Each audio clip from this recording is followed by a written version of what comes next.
Don't get me wrong, it's very important. But leading off the questions with that tells me that the life part of the balance is more important to you than the work balance. So even though it's true, you have to have a work-life balance, you don't want burnout, leading off with those questions is a real red flag for us.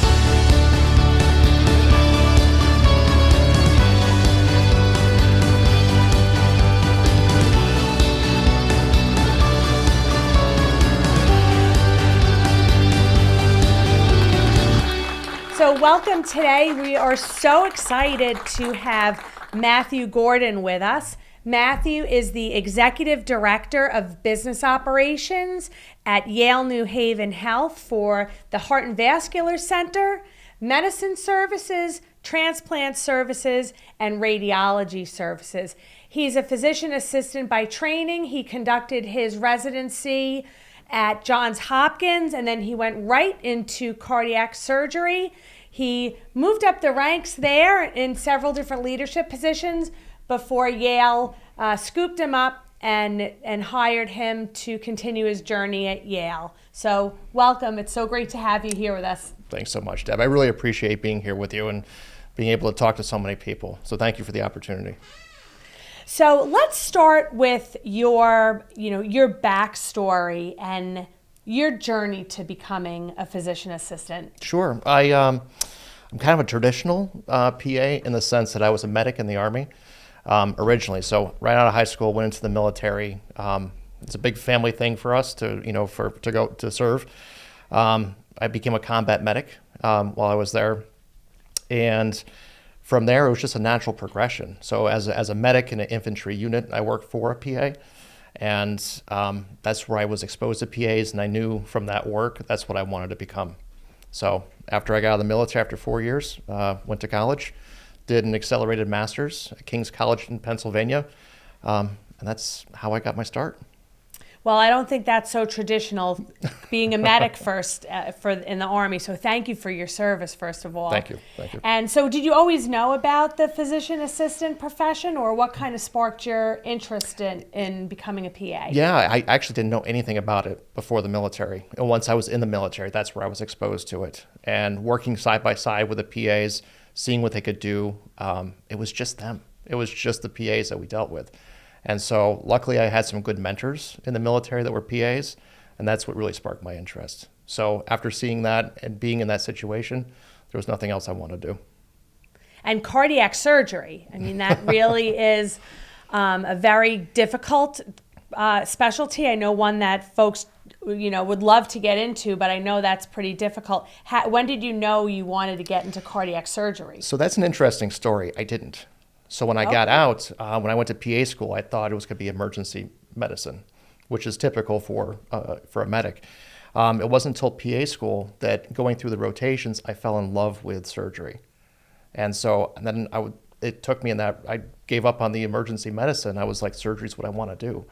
And then after PA school, I went to the surgical residency at Johns Hopkins for PAs. And that's where I fell in love with cardiac surgery. But when I started off, I had absolutely no idea about cardiac surgery or what PAs could do in cardiac surgery.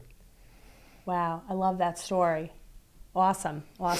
So you've been in, an increasingly weightier, if you will, leadership role, managing, overseeing, directing physician assistants in lots of different programs, et cetera. Talk me through, you've seen hundreds and hundreds of resumes, I'm sure. Talk me through your process, what you see in terms of looking at resumes and making decisions about them, and then we'll talk more about the interview process. Sure. The first thing I look for in the resumes, let me back up for a second. Sometimes for some jobs, I only get 1 or 2 resumes. For other jobs that I have posted, I get 30, 40 resumes. Wow. So it is a little bit of a different process, with that in terms of volume. But the first thing I look for is the structure of the resume. Not even the words, not even the substance of it. It's just its structure. Is it what I expect it to be as a resume? And then going through a lot of resumes from students coming out are very similar, to tell you the truth. So I'm not looking so much at at the rotations that students put down, I'm looking for those differentiators. I'm looking for what makes you different, and in my mind, I'm thinking, what are you telling me through that piece of paper that I'm thinking about? How are you going to fit into my team? Are you going to be the right fit? And also, are we the right fit for you? All from that piece of paper. So it is an important document. What are some of the differentiators that you've seen a new grad put on their resume that makes you want to learn more? Well, some PAs are coming in. This is a second career. More often nowadays, it's students are coming in right from high school to undergrad to PA school. But I'm looking for any jobs that you had beforehand, and it could be something as simple as working at a department store. But you were managing people, or you were working with people, you're working with customers. You have that customer service. So I love to see what else people were doing. Were you working through college? That's an important thing. You were juggling different things. You have time management skills. So anything like that, your jobs, leadership opportunities that you had either outside or within school, and volunteer services. That can be, how you were volunteering is a differentiator. And your volunteer services show me your passion, which is really awesome. So I understand the resume, hugely important to learn and tell the story. What else can a new graduate do to show you that they're interested and passionate about the position? So, in addition to the resume, the cover letter is important too. Some hiring managers feel differently about that. Is it really necessary? And even nowadays, when everything is automated, right? You're doing a lot of this stuff online. It is, and it says, upload your resume. It's important to upload a cover letter because that just in itself can set you apart, right? And so a cover letter kind of gives the context. The resume is telling me, what you've accomplished and your signals of what you want to do, but your cover letter gives it a personal touch, right? The cover letters, it's typically about 3 paragraphs. The first paragraph is saying, I'm applying for this job, really love this opportunity. The second paragraph is your passion. Why do you want that job? That's where it comes through, and it's setting that context for me as the person reviewing it. The third paragraph is just summarizing it. Love to have this opportunity. Please feel free to contact me. And that's it. It's actually pretty simple. I know a lot of people get intimidated by it, but it's fairly simple to do, and it can really set you apart. So I definitely would say put in a cover letter. Fantastic. So now we're talking about moving away from the resume. Maybe you've selected, well, actually, I'm going to ask you one other question. What do you think is the difference between, you mentioned in the beginning, sometimes you get only 1 or 2 resumes for a position, and sometimes you get 30. Tell me a little bit about that. What's the differentiator for those positions? Some of the differentiator for that, some of the jobs are highly specialized. Some of the jobs that I have are jobs within amyloid, like amyloid services in cardiology, and they're so specialized that not a lot of people want to go into it, especially new grads. But jobs like cardiac surgery, which are they capture people's attention, we get a lot of applications for that. Mm-hmm. So it's usually the content of the job or what the subspecialty is going to be is a differentiator of why you get a lot of resumes versus only a few. Okay. Can you tell me a story specifically of a new grad or a newer practitioner that can show you their interest in cardiac surgery on a resume? So yes, one of the things that would stick out for me is what you did your surgical rotations in. Did you incorporate that? Did you do an elective in cardiac surgery? Did you do an elective in critical care? Those types of things, because that tells me that you're really gunning for that type of a job. So that's what I'm looking for in your rotations when you do list that on your resume. Okay. Yeah, and that's it. But the cover letter is going to really tell me a lot more about that passion, and that's what I want to hear. I want to hear, why do you want this? There's some spark in you that's driving you for this.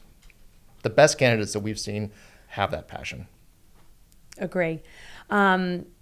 So now you've looked at your resume, you've gotten your cover letters, you've whittled it down and decided which folks that you're going to bring in for the interview. Tell me a little bit about your interview process, how you go about bringing candidates in, and what does the interview process look like? Well, if there's only a few candidates, like 2 or 3, we'll probably have you interview with a lot of people on that day. Before COVID, we had people come in. It would be a jam-packed day. You would meet with a lot of people. It would be other PAs and nurse practitioners that you're going to be working with, some of the physicians, probably some of the nurses as well too, some of the nursing leaders. But if there's a lot of people, we might make it like a tiered system where you come in for an interview and you're going to interview with maybe a few people, and then based on those opinions, those evaluations of you, if you do pass the second tier, we'll bring you in for other interviews after that. So Okay. it's a weeding process, if you could say. And how are decisions typically made about who you're going to, who's going to make it past the first go around? So different organizations do have different methods for that. What we do personally, and for PA positions as a manager, when I was a manager, the decision would be up to me. As when I was a director for APPs, I let my managers make those decisions. So they would solely be the single decision maker. But what they do is they'll bring in all the opinions. We typically have an actual form that evaluators will fill out on each of the applicants after their interview. We bring those together. Sometimes we might sit down all together and talk about it and discuss, because some 4 interviewers might have all had a good impression, but that 5th interviewer didn't, right? So it's good to also hear that, so everyone's not having this blinded, positive experience without having those red flags that one person had. Contrary to that, sometimes other people might have a bad impression, but that one person had a really good impression. And they realize after they discuss it that the other people just didn't see the person in that light. So it's really important to have those balanced evaluations. After that, it really comes down to the hiring manager. So the hiring manager looks at all of those things and has to decide who is going to be the best fit. And it's not just academics. It really isn't. I mean, again, a lot of brand new PAs coming out into the workforce, they have, their resumes are very similar. They have similar experiences, but it's that personality. Are you the right fit for the team? And here's a point. For critical care, ICU work, it's typically a little bit more hardcore, and attitudes and culture and how personalities are a bit more hard. And then you have pediatrics, which ambulatory pediatrics, you want to be fun, nice, I love kids and things like that. 2 very different personalities, right? So we want to make sure the personality of those applicants matches the culture that we have in those clinical areas. What kind of questions should new grads be asking during the interview process? Well, I would say, a lot of new grads coming in, they want to sell themselves. It's a seller's mentality. I want you to buy me, right? I want you to buy me, pick me. But really, what my suggestion for anyone who's listening is have the buyer's and seller mentality. 50% of you selling yourself to them, you want them to pick you. But the other 50% of your time and concentration is, do you want to buy that organization? Because you're going to be spending a lot of time with them. That is where you're going to, create your whole career, the start of your career. Is it the right place? So you want to ask questions, just like you were buying a car. You want to know the statistics on the car. You want to know the mileage. You want to know the maintenance. You want to know all those things. So as you prepare for your interviews, think about what questions that you want to ask to see if that's the organization that you want to be with. So what would that look like? What kind of questions should they be asking to understand the culture of the organization, if it's a right fit? Mm-hmm. So there's questions that you would ask that are clinical, and we can get to those. But is it the right fit for you? So to ask about that, what are, culturally, how are PAs and NPs on this service? What's my opportunity for advancement? How do you develop your PAs and NPs? Educational opportunities, teaching opportunities, those types of things. And from those questions, you can see if that organization invests in its PAs and NPs, or is it just they want you as a workforce? Mm-hmm. Is it okay to get granular and nitty gritty about the mentoring process, like the mentoring that they'll receive as a new grad? I would say yes. A lot of times, graduating students getting their first job will not ask that. So it is a little bit surprising, I think, for some hiring managers. But I suggest that you do. Just because I've heard horror stories about PAs going into the workforce, their first job, and they realized that there was very little orientation process. There was no mentorship. I've heard about situations where there was a 3-week orientation in primary care, and then it was just expected that they would have a full panel of patients.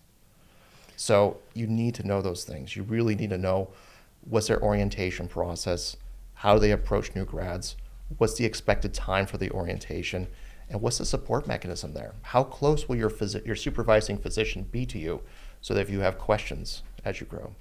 So when a candidate comes in and that new grad's getting granular and asking those questions, what are you and the rest of I love it. You knew what I was going to ask. I love it. So I really do. And, personally, when I interview PAs and NPs, if they're not asking the questions, I start to volunteer the information because I really want them to walk away knowing what this is. Because I know if this isn't a right fit, it's horrible for them. It's horrible for us. And let's not go down that road.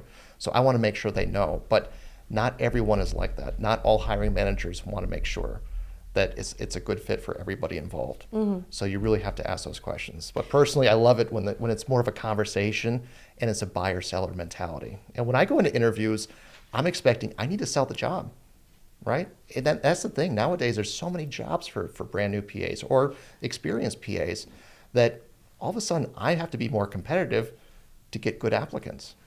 Mm-hmm. So when you have a candidate that is not, you said, if they don't ask those questions, I'm going to volunteer the information so they understand.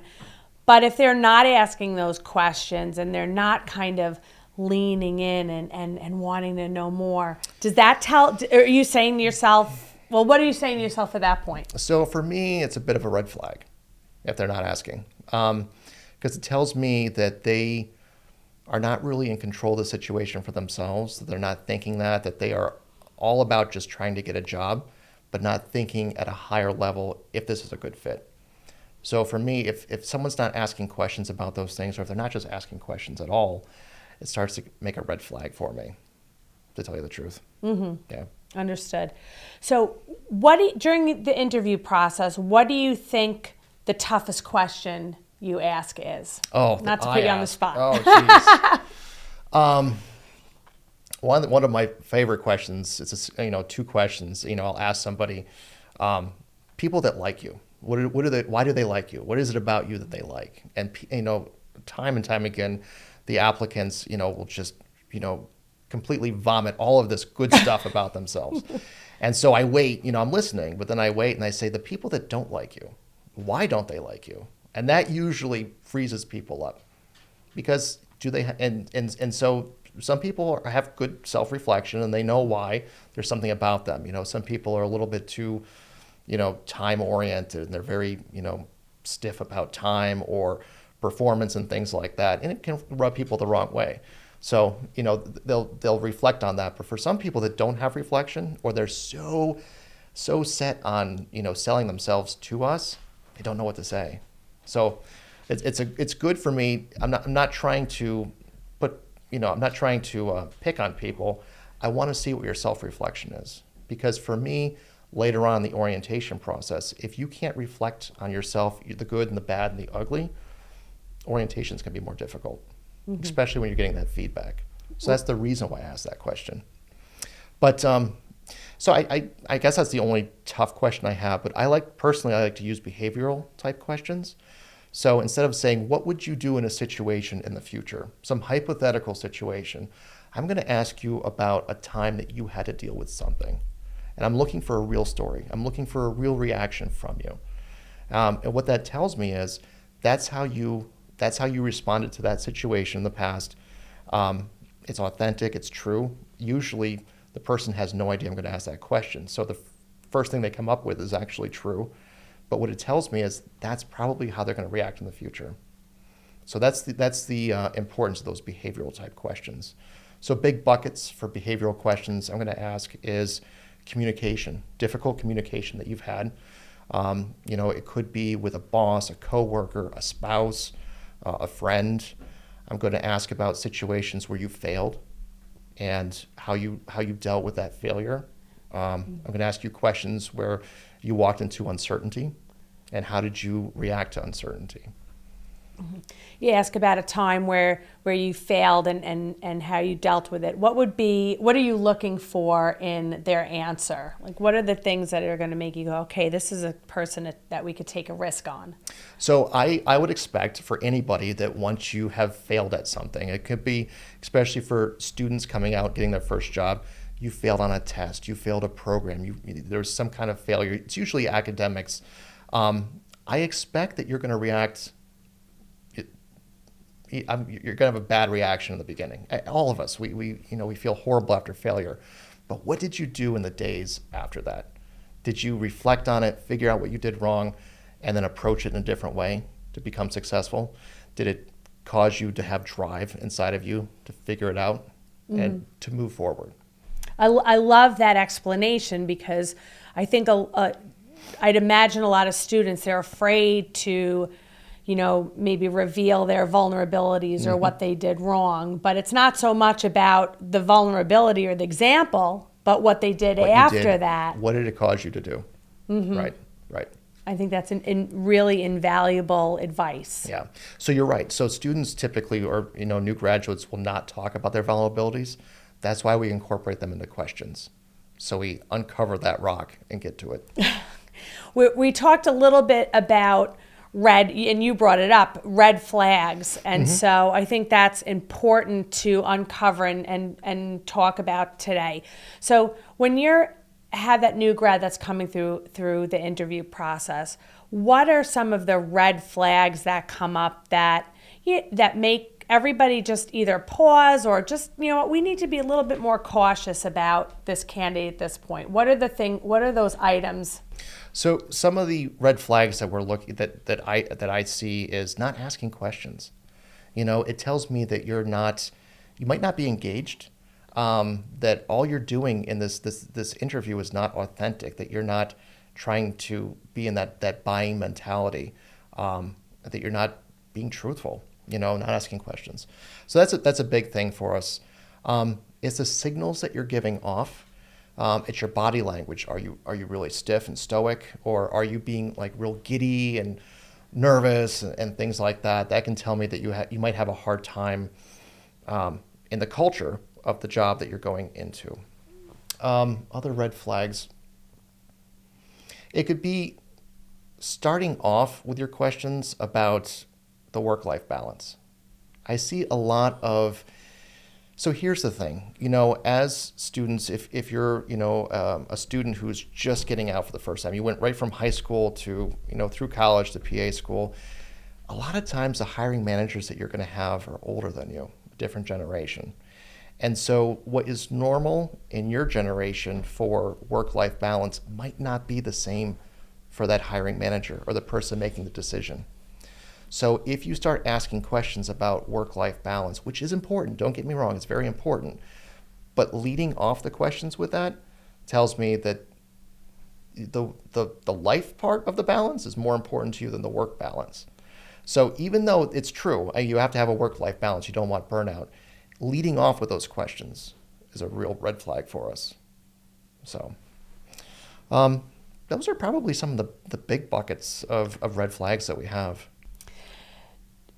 So you've given us so many great examples about red flags. Do you have any, do you have a story that you could remember of a candidate that did something that was such a big red flag that you knew right away this was not going to the next round?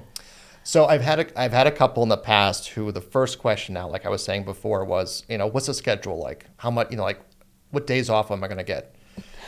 And, I was trying to be respectful and everything, but afterwards we were like, oh my God, that was huge red flag. And those people did not come in.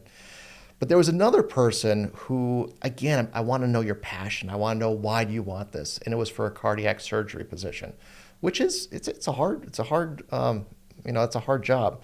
And so I asked this person, they were so lively and ambitious and stuff. But when I said, well, what's your passion? Like, why do you want cardiac surgery? And this person said, it's the heart. It's so cool. And I was like, oh my God. I was like, that's your passion. It was like this. I could tell that person had absolutely no clue what this job entails. So by that response. And so when we were all discussing that person afterwards, we were like, she was great. He or she was great. But it was like, that's not the kind of person that we want. She did not know why she wanted to be she there. didn't know what went into the job. That's why it was important to us. She didn't know what goes into the job or why cardiac surgery is a sought after position. Along with red flags, there's also green flags, things that candidates can and should do to engage and make the interviewees feel like they want to know, the interviewers, that they want to know more about somebody. So what are green flags, things that candidates can do to make themselves the candidate of choice? So first and foremost, it's the why are you here? Why do you want this position? It comes down to your passion. We want passionate people.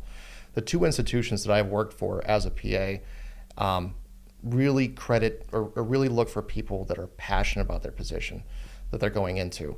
So, that you can quickly tell me, why are you here?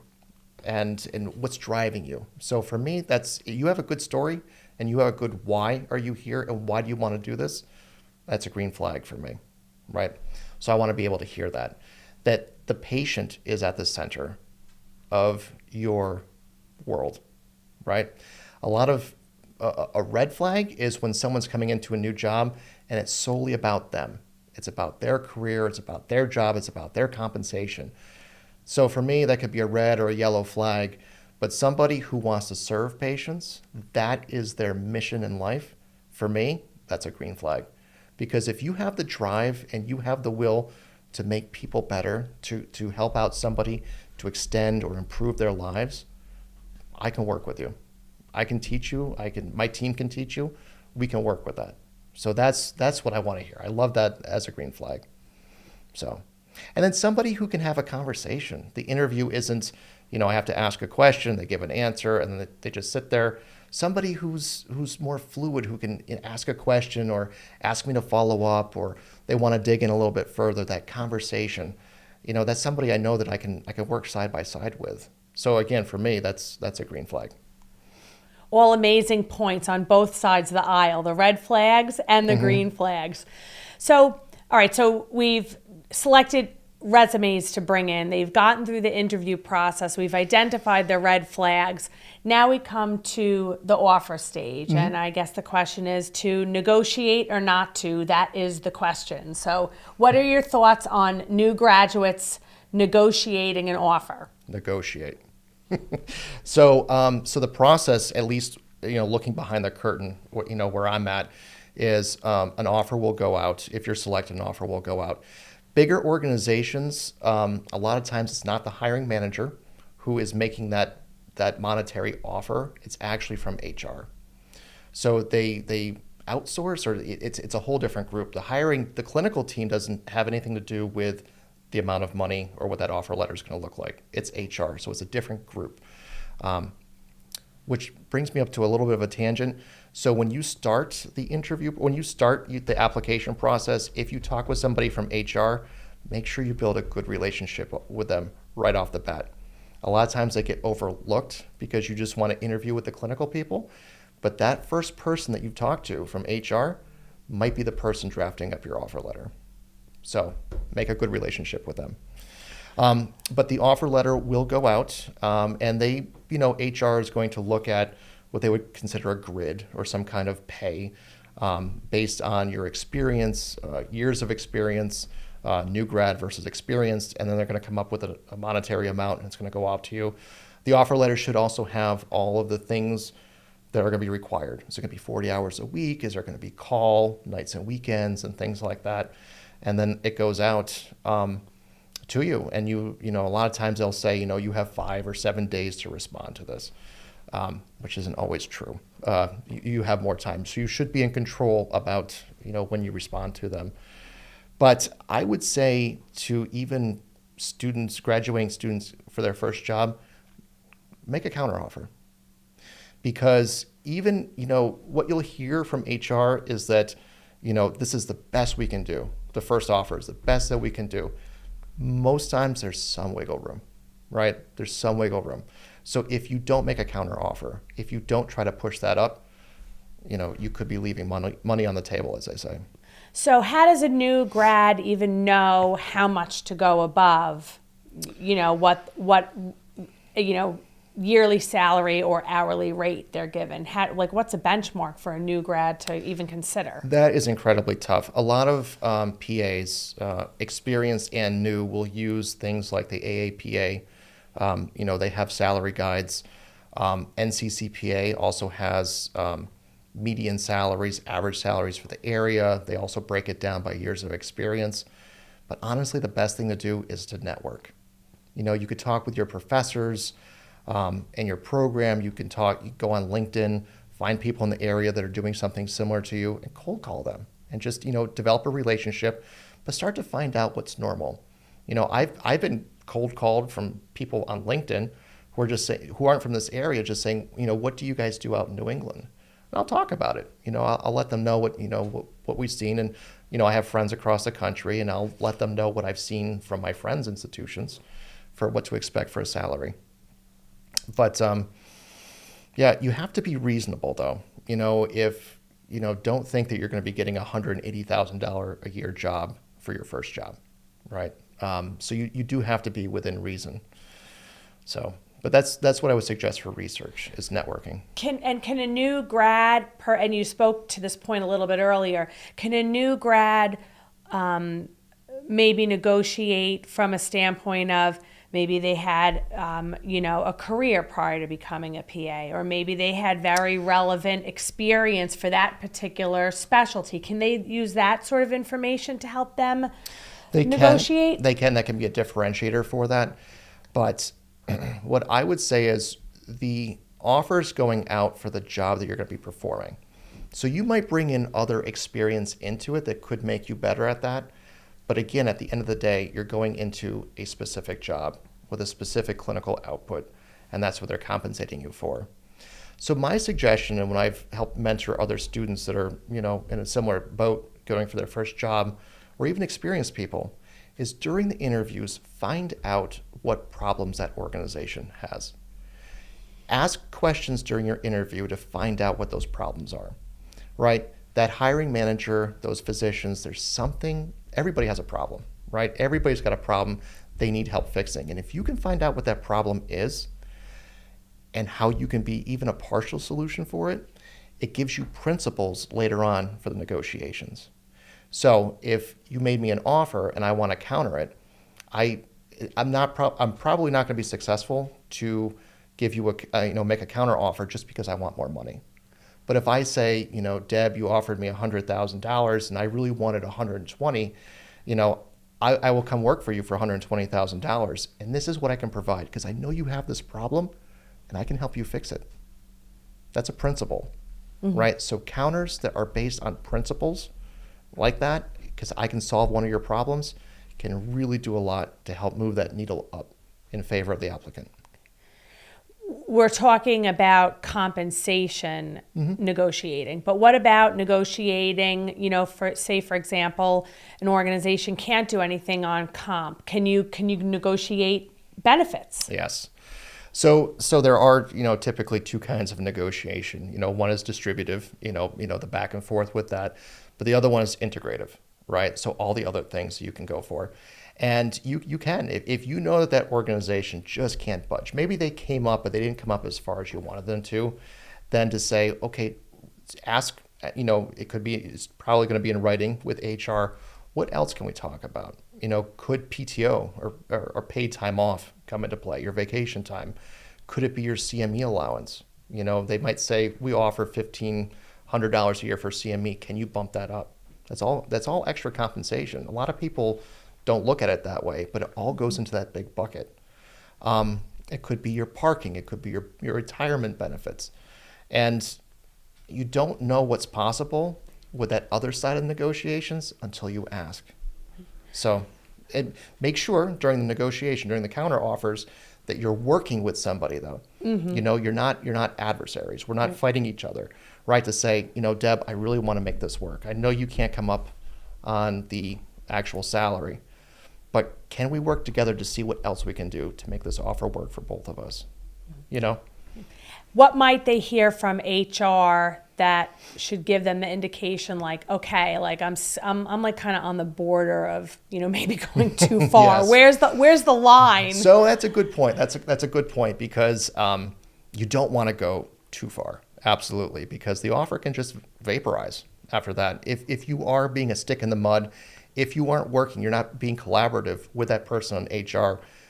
And if there's other good applicants, they might just say, okay. Has that happened? Have you seen that happen?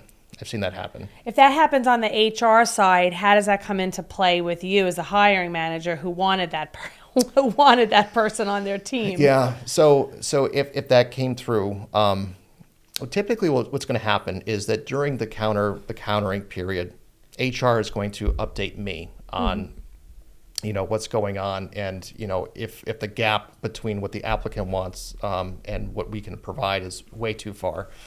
And so I might be able to say, well, let's try to make this work. There is some leverage that I have with HR to help move that needle up.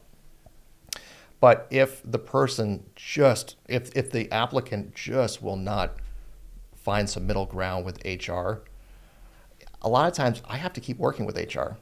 I don't know this applicant. I might want them, but I'm going to stand behind HR, and say, okay, well, we're going to keep looking. So you have that accepted offer. Now we're moving on to the next phase in the process. And I love talking about what I call the honeymoon phase, right? Yes. Someone makes it through credentialing, and that's a whole nother series of questions we'll handle one day. But they arrive at your doorstep during that period. They're all excited. They're starting their first new job. What shouldn't they be doing when they first come on to a service as a new grad PA? So I'm going to back up for one quick sec. One question that everyone should ask during the interview process is, how long is credentialing? Because different institutions, different states have different lengths of time. Where I'm at currently, it takes 3 months to credential someone. So, if you've waited a long time since graduation to look for jobs, and then it took you a few months to find jobs, then you found this job, and then you start credentialing, your bills might be coming in, and you're not getting paid yet. So you have to take that into consideration. So definitely know how long it takes on average to credential somebody.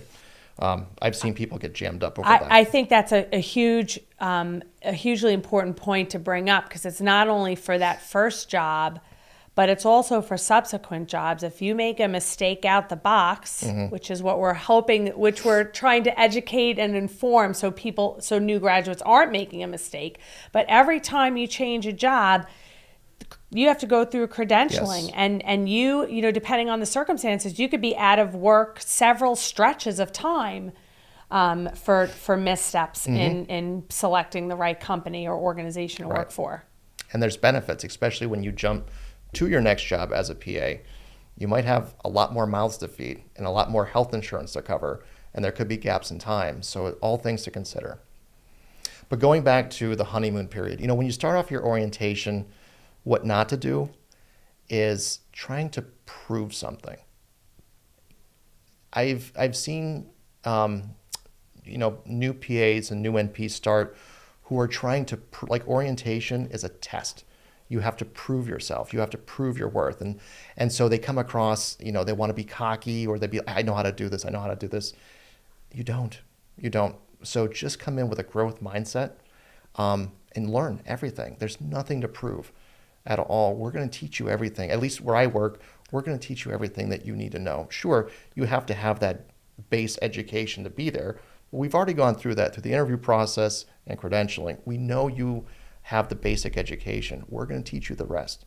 So don't try to prove anything, because you could really miss out on learning opportunities if you're just trying to show us that you can do something. What's everyone thinking when that new grad comes in and they're gung-ho and they're going to, like you said, prove themselves? So if they're really gung-ho and they're brand new coming in, the locker room talk is going to be like, oh, they're going to find out, that kind of a thing. So we know that they're probably going to have a harder time during orientation because they're so gung-ho. But the person that comes in who wants to be helpful, who wants to learn, who's asking questions, who isn't afraid of not looking smart, those are the people that are probably going to learn the fastest. You said one word there that I want to capture and ask about. You said helpful. Mm-hmm. What does that look like? What can a new grad do during that honeymoon phase to be helpful? So this is, I guess, some like psychological play you can do, but you're going to be working with a preceptor, right? So you're going to have, either one preceptor or multiple preceptors, and they're going to be evaluating you. You're going to be learning from them. You want to gain trust with them. You want to establish trust. And so one of the things that you can do is when you come in, how can you make their life a little bit easier? For example, in the ICU, right? If that's your first job in the ICU, and in the morning you're going to do your pre-rounding, you're going to get all your labs, talk with the nurses, what happened overnight, get your sign out from the other PAs and NPs or physicians that were on overnight, get ready for rounds, go on rounds, and then after rounds start carrying out care plans. But the preceptor there's so much for them to do because they're a PA or NP. They have to work. They have to get through it, and so sometimes they feel like the preceptee, the person learning, can kind of drag them, in terms of time. But if the preceptee is saying, "How can I help you? Can I write down the labs for you? Can I gather that information? Can I check out the X-rays? Can I check the urine outputs? How can I help you as a preceptor?" And then we can move on with the day. Those helpful things make a world of difference for the preceptors. And because you're helpful to them, they're going to be very helpful to you, typically. Yeah, so it's being helpful. And then, of course, the learning is going to come from that. Okay. What are some other things that you've seen new grads like kind of stumble and things they really shouldn't be doing when they're first starting in their role? I think so one of the things is trying to manage situations like patient situations without their preceptors. I think some orientees coming through want to prove to their preceptors that they know how to do it, that they can do it, and they don't tell their preceptor what they're doing. They might be sitting on some very critical information that they feel like they can manage. And they might be able to manage it, but you still have to tell your preceptor what's going on. So what would be a practical example of a new employee coming in and maybe stepping too far, too fast clinically? Oh, an example, maybe an example that I saw one time somewhere was that it was a new employee in their orientation. They were about 2.5 months in, and it was in the ICU, and they had a patient with a low urine output, right? So that's a huge thing for us, right? In all ICUs, something's going on causing that because the kidneys are very receptive to swings in blood pressure. So this orientee wanted to go ahead, and they thought, oh, low urine output, I'm going to do a fluid bolus challenge. I'm going to give fluid, and I'm going to manage this and see where I can get, and then tell my preceptor. The problem is that the choices that person made were they weren't taking everything into consideration, and there was no harm to the patient because the preceptor did realize what was going on and came in, but the preceptor didn't know about it initially, and this orientee was going down the wrong pathway for this particular case. So that was overstepping. A good orientee is going to let their preceptor know everything that's going on. They want to talk about their thinking process. There's no secrets. There's no proving anything. So that was an example. And so this person turned out to be a fantastic PA eventually through the orientation process. And we had to use as a learning moment. Go back to, you're not trying to prove anything. Don't try to do things on your own and not tell us so that you can give us a finished product and say, I took care of this myself. We need to know because there are 100 things that we know that we've seen that you haven't yet. And you might be going down the wrong path and have no idea about it. So, any other onboarding missteps that you could think of or can, advise our viewers about? Yeah. Is there a story with that? Yeah. So one thing is, no matter where you go, you're going to walk into a culture. You're going to walk into personalities. And, you're trying to establish yourself. You're trying to be a member of the team, and things like that. Almost invariably, there are going to be office politics. There's going to be some drama going on. Do not get wrapped up in the drama. Stay away from it. Don't pick sides. There could be factions. I mean, it's an organization. Of course, there's going to be, some office stuff going on. Stay out of it. Keep your nose clean. Don't even pay attention to it. Don't get sucked into that stuff, because you could find yourself on the wrong side, and you don't even know it. So that's something that's really big. Thank you. Thank you. Yeah. Talking, make friends, right? Establish relationships. I've seen a lot of new, especially PAs, come out and they think, I'm the PA. I have the care plans, I have the knowledge, and things like that, especially with nurses. Like the nurses work for me and they take my orders. That is absolute suicide. So make sure that you come in, you establish relationships with your nurses that you're working with, your techs, the office staff, the front desk staff. Be everyone's friend. Develop relationships with them. Treat them like peers. Get their opinions on things, because you're going to develop the relationships that are necessary to help you get to the next steps. No power trips. So we were talking about the things not to do, and the next thing would obviously be what to do. Mm-hmm. And so you segued into that perfectly for me. So building relationships, hugely important. Yes. What other types of things should new employees do during their first, couple of weeks, couple of months with the organization? Jump at every single opportunity you get. Find opportunities and jump on what them. What do you mean opportunities? So let's say that you are working in emergency medicine, and you've gone through your shift, and all of a sudden some interesting patient is coming in, right? But your shift is over with, and sure, you're not getting compensated for it, but that is a really cool case that you haven't seen yet. Stay for it. Make that sacrifice. If you're working in surgery and all of a sudden, your shift is done and somebody came in to replace you as an orientee, and so you could go home, stay for the case, finish it out, show them how dedicated you are. You might learn something, and you're signaling to everybody else you are in it to win it. And if you're making that investment, they're going to make an investment in you. So it's really going the extra mile. So jumping on those things. I've seen people who, I've had an orientee who wanted to learn more about nephrology. So ICU person. And during their orientation, they asked, could I spend some time with the nephrology team? Absolutely. It's not your job, but we would love it. Yeah, yes, And so we sent them with nephrology. Nephrology was so happy. They were like, thank God somebody wants to do what we do.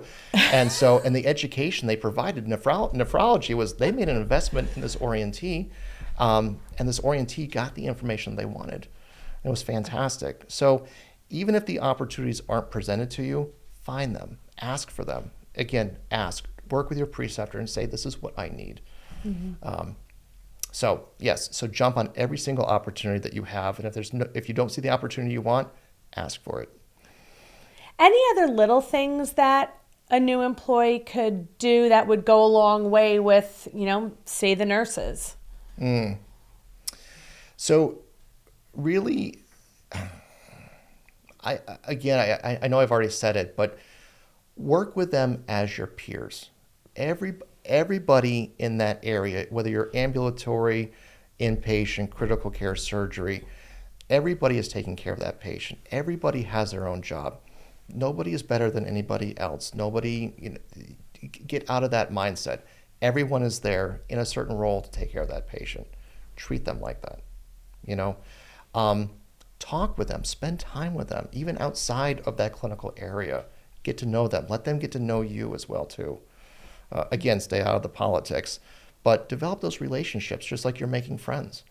So that can go a long way to that assimilation that you want to get to be successful in your group.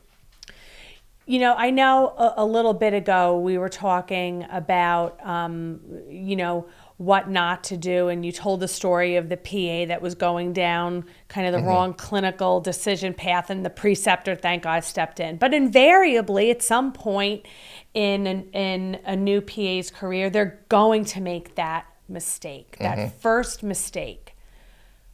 How do you handle that?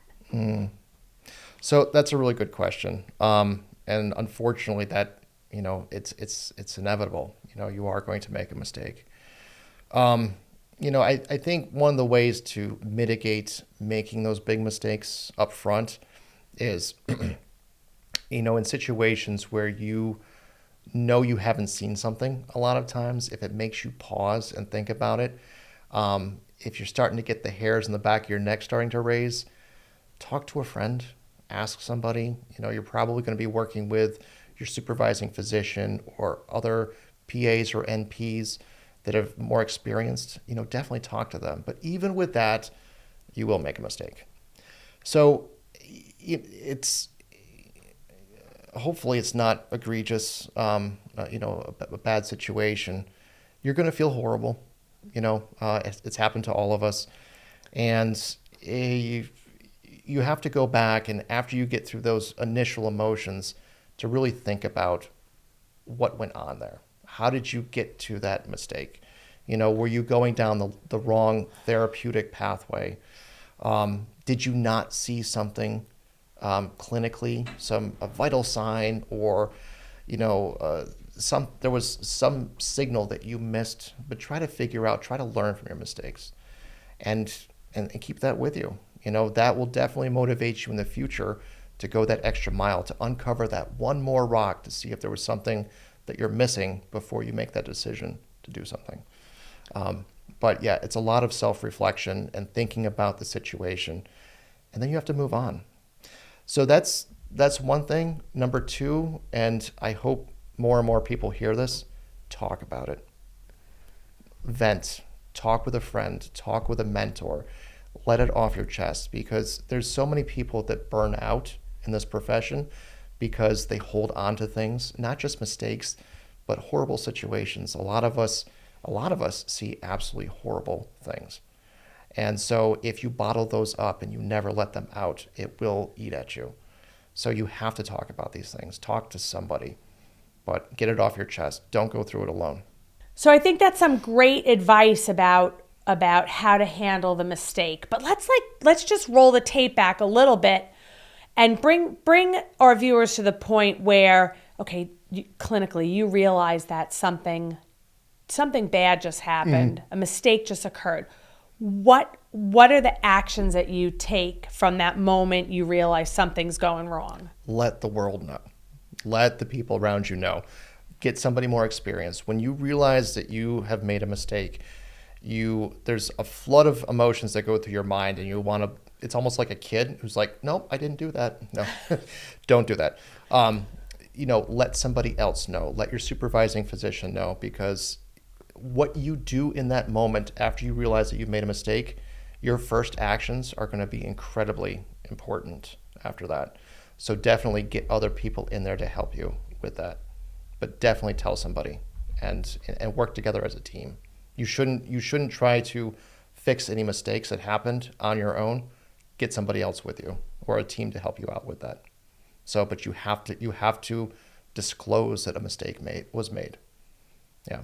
And there's different degrees of mistakes, but you have to let your boss know. Definitely. Yep.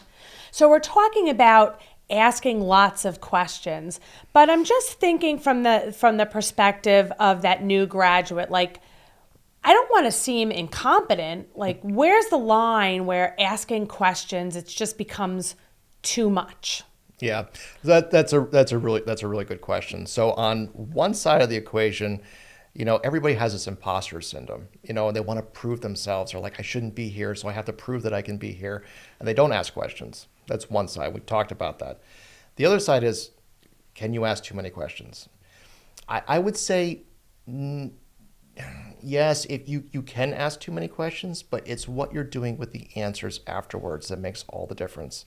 So if we've talked about something 5 times already, and you keep asking the same question, you haven't internalized that information. You had a question, we talked about it. You should go home afterwards, read up on it, understand it, and come back with more sophisticated questions afterwards. But if we have to keep going back to the same thing over and over and over again, that's going too far. So that's for your preceptor, that's going to be a big red flag, that it's not getting in there. So all of the questions that you ask, you're going to get answers for it. Do something with that information. Study up on it, learn about it, so that when you come back, you've seen it before, you know the answer. Now you're going to ask a new but higher level, sophisticated question about that. Outstanding advice. Mm-hmm. I have one more question for you today. I'm a genie. Okay. And I'm going to grant you one wish. Mm-hmm. And the wish is, I'm going to bring you back to when you first became a physician assistant. All the experience, knowledge you've gained over the years. What advice would you give to your new PA self that you feel would have made all the difference for you? That is a really good question. So all the things that we've discussed about what not to do, it's probably because I did them. So this whole talk I would give myself. But,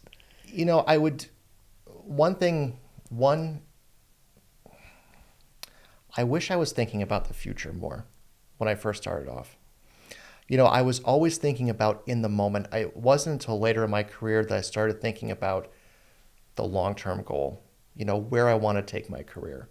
And so my career certainly was not linear. Even now I'm doing something completely different than being a PA. And so I changed organizations. And so maybe for the first 10 years, I was just, focused on the clinical stuff and trying to be the best I could be, but with no insight or no consideration about where am I going to take my career. And so it's really hard when you start off, and that's the advice I would give myself. You might not know where you want to go, right? You might not know that final destination, but you need to know that you're going to make a journey somehow. So start thinking about that so that all the opportunities that are in front of you, that you can measure them up against some career trajectory that you have. So give yourself milestones for the future. So I'm happy with where I'm at. I'm happy that I've opened up new chapters and new facets of being a PA.